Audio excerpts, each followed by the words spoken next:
A press conference was held today at the Shillong Press Club, wherein a few members of the film fraternity informed media persons that audition for various roles in their forthcoming film would be held on 19th December 2020 at the St. Thomas Memorial School, Mairang. Speaking to newsmen, actor Gabriel Timaulong said that apart from audition for acting roles, a date would also be announced for the audition for playback singers of the film that would be produced by Mr. Sankupar D. Fankan. He also requested the state government to construct a separate hall for the screening of khasi films. Also speaking at the press conference was film director Bodlang Nongrum, who requested the government of Meghalaya to support and take care of the well-being of filmmakers in the state, as this would encourage production of quality films that would be both nationally and internationally recognized. Pemo nama hadu kini kesiro yang up community betang yang kebiju senama bagi pilih film kasih. Jadi nak kalian jongai dan pas sore akan tulis ke sarkar ba kanai kenam ta jongi kinok sna film kinok pen film bakin yarap lang ini bakin style kata ka wei ka hall mo bakin penita film kasih ada ka capacity kalau tang arspa lai spa ni so spa ro nak kalau ke jirap ka ba kramo ta jongi kinok sna film kasih ya kentu ke sarkar bakan lei kan lor kan yang pras kata long ba sarkar kadi kuman pe kham banyak phi kuman suang no ladang ni khasiam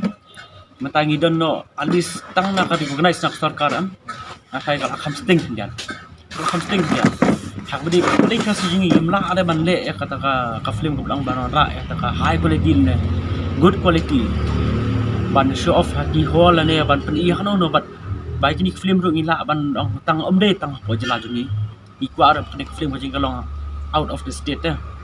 dan dei kawai kalong ka jing duna plak budget mo namba suang ba susudan bakpat bangi khasi tang na ibo di barit gila hi ila sule hitam ban pelai ban penkot kan bagi we gila ta dan dei la sarkar kan kamera kan kampet lam khanjat khonsoi ya ide banta hak dei bat ka khasi film industry mo mon ong no pandan la jing industry ne bandan le mitiki minister le kiri shimet banera banthe lang ki jingrap dai hak jinot kam le ki infrastructure nam tak ni ka film matrai kala kham phe kala kham kiu ka ki film khasi jingi dan dai mantan supait da mon ong no ki film khasi jingi tang maksud ak ni ki location po Shillong ne hang ni location hapo di khasi jingi ni ha ban siu dak pisah plus jingi siu dak pisah udara to le tentang ka budget kaduna tigemla aku pastet ni ha balik kham ha dan dai ka budget kaduna ya ban sulit dulu no tentang iyo na kalau quality dah dan plus kataru ka film kam nimlak su kan ha dia dikatahin ngacu kepat bana kalian sarkar ulang da kan pe kambnya no na sepat na try film kasi jongi kelas nang kiu mata dengan try na kalian sarkar ka di ban pe kambnya no kembali begini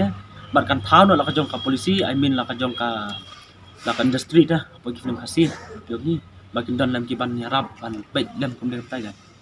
Kalau film man tindak itu nak apa? Aji sai kini film maju temu imut ban release hau benai Julai mah. Imut pendak no mentah sunem hin sedang ban run up ne bang bai maksud an you know. Bang balong tip ngen pet nama kan condition kan long ne. Sabadang dan kitu ki ILP itu sabadang dan ke kam. Ingin pet swai condition ada condition layak pet dan semua tu benai Julai lah release.